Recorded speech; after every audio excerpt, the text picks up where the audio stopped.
கண்டிப்பா நீங்க சேவ் பண்ணிட்டு ட்ரை பண்ணுவீங்க. கொஞ்சம் கூட குழையாம உதிரி உதிரியா அடி பிடிக்காம சூப்பரா சிக்கன் பிரியாணி குக்கர்லயே நான் பண்ணியிருக்கேன்.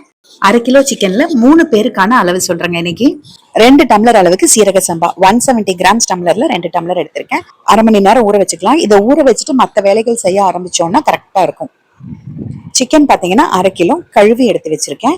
இப்ப தாளிக்கிறதுக்கு 2 பெரிய வெங்காயம் எடுத்திருக்கேன், 1 தக்காளி, 2 அல்லது 3 பச்சை மிளகாய் எடுத்துக்கோங்க, கொஞ்சம் புதினா. தக்காளி வெங்காயம் எல்லாம் வெட்டி வச்சுக்கலாங்க. பச்சை மிளகாய் லைட்டா ஸ்லிட் மட்டும் பண்ணி வச்சிருக்கேன். இஞ்சி பூண்டு அரைக்கிறது பாத்தீங்கன்னா நல்லா பெரிய துண்டு 2 இன்ச் அளவுக்கு இஞ்சி எடுத்திருக்கேன். ஒரு 7-8 சின்ன வெங்காயம் எடுத்திருக்கேன். அதுக்கப்புறம் பூண்டு பாத்தீங்கன்னா நல்லா கொஞ்சம் மீடியம் சைஸ் பல்லு பூண்டு ஒரு 15 எடுத்திருக்கேன். இதெல்லாம் அரைச்சிக்கலாம். கொஞ்சமா தண்ணி ஊத்தி அரைச்சிக்கலாம். நான் எப்பவுமே ரெடிமேட் இஞ்சி பூண்டு பேஸ்ட் யூஸ் பண்றது கிடையாதுங்க. இந்த மாதிரி அரைச்சுதான் யூஸ் பண்ணிக்கிறேன். பிரியாணி தாளிக்கிறதுக்கு ஒரு குக்கர்ல 5 ஸ்பூன் அளவுக்கு எண்ணெய் ஊத்திருக்கேன்.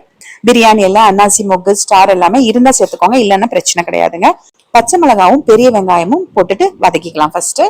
இப்ப வெங்காயம் வதங்கினதுக்கு அப்புறமா தக்காளியும் புதினாவும் சேர்த்துட்டு அதுவும் கொஞ்சம் நல்லா தக்காளி குழஞ்சு வர வரைக்கும் வதக்கிக்கலாம். அதுக்கப்புறமா நம்ம அந்த இஞ்சி பூண்டு பேஸ்ட் அரைச்சு வச்சிருக்கோம் பாருங்க மிக்சியில, அதை சேர்த்துட்டு சிம்ல வச்சு நல்லா எண்ணெய் பிரிஞ்சு வர வரைக்கும் வதக்கிக்கலாம். நம்ம கழுவி எடுத்து வச்சிருக்க சிக்கன் பீசஸ உள்ள சேர்த்துக்கலாம். ஒரு 2 நிமிஷம் வதக்கிக்கலாங்க. இந்த சிக்கன் பீசஸ ஒரு 3/4 ஸ்பூன் அளவுக்கு மிளகாய் தூள் நான் சேர்க்கிறேன், தனி மிளகாய் தூள், 1 ஸ்பூன் கல்லுப்பு. இது கரெக்டா இருக்கும். சின்ன குழிக்கரண்டியில 2 குழிக்கரண்டி, இல்லைன்னா பெரிய குழிக்கரண்டியா இருந்தா 1.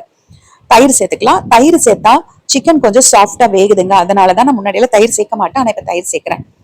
சிம்ல வச்சு திருப்ப ஒரு 2 நிமிஷம் வதக்கி விட்டுட்டு குக்கர் மூடி வச்சுக்கலாம். ஏன்னா அரிசி சீக்கிரம் வெந்துடும், சிக்கன் கொஞ்சம் லேட் ஆகும். அதனால மூடி வச்சுட்டு ஆவி வர வரைக்கும் விடுங்க ஹை ஃபிளேம்லயே. ஆவி வந்ததுக்கு அப்புறமா சிம்ல ஒரு 5 நிமிஷம் வச்சிங்க அப்படின்னா சிக்கன் வந்து ஒரு 3/4 வாசி அளவுக்கு நல்லா வெந்துருங்க. பாருங்க, இப்ப சிக்கன்ல இருந்து கொஞ்சம் தண்ணி விட்டுருக்கு. நம்ம தண்ணியே ஊத்தல, அந்த தயிர் மட்டும் தான் ஊத்தினோம். கிட்டத்தட்ட 1.5 டம்ளர் அளவுக்கு தண்ணி அதுல இருக்கு. இப்ப நான் ஊற வச்ச அரிசி நல்லா கழுவிட்டு வடிகட்டியில போட்டு தண்ணி வடிச்சிட்டு அதுக்கப்புறம் சேர்க்கிறேன். 2 டம்ளர் அரிசிக்கு 2.5 டம்ளர் தண்ணி தான் சேர்க்கிறேன். 1:2 ரேஷியோல தண்ணி சேர்க்கணும். ஆனா இந்த சிக்கன்லயே கிட்டத்தட்ட 1.5 டம்ளர் அளவுக்கு தண்ணி இருந்துச்சு. நான் அளந்தெல்லாம் பார்க்கல, அப்ராக்சிமேட்டா அவ்வளவுதான் இருந்துச்சு. அதனால 2.5 டம்ளர் அளவுக்கு, அப்ப மொத்தம் 4 டம்ளர் ஆச்சுங்களா, சரியா இருக்கும். 1 ஸ்பூன் நிறைச்சு பிரியாணி மசாலா எந்த பிராண்டா இருந்தாலும் நீங்க எடுத்துக்கலாம். கூட ஒரு கைப்பிடி கொத்தமல்லி தலை, 2 ஸ்பூன் நெய். நெய் வேண்டாம்னா நீங்க அவாய்ட் பண்ணிக்கலாம். நெய் சும்மா பிளேவருக்காக மட்டும்தான் நான் சேர்த்தேன். இது நல்லா கலந்து விட்டுக்கலாங்க. இப்ப குக்கர் மூடி வச்சாச்சு, உடனே வெயிட் போட வேண்டாம்.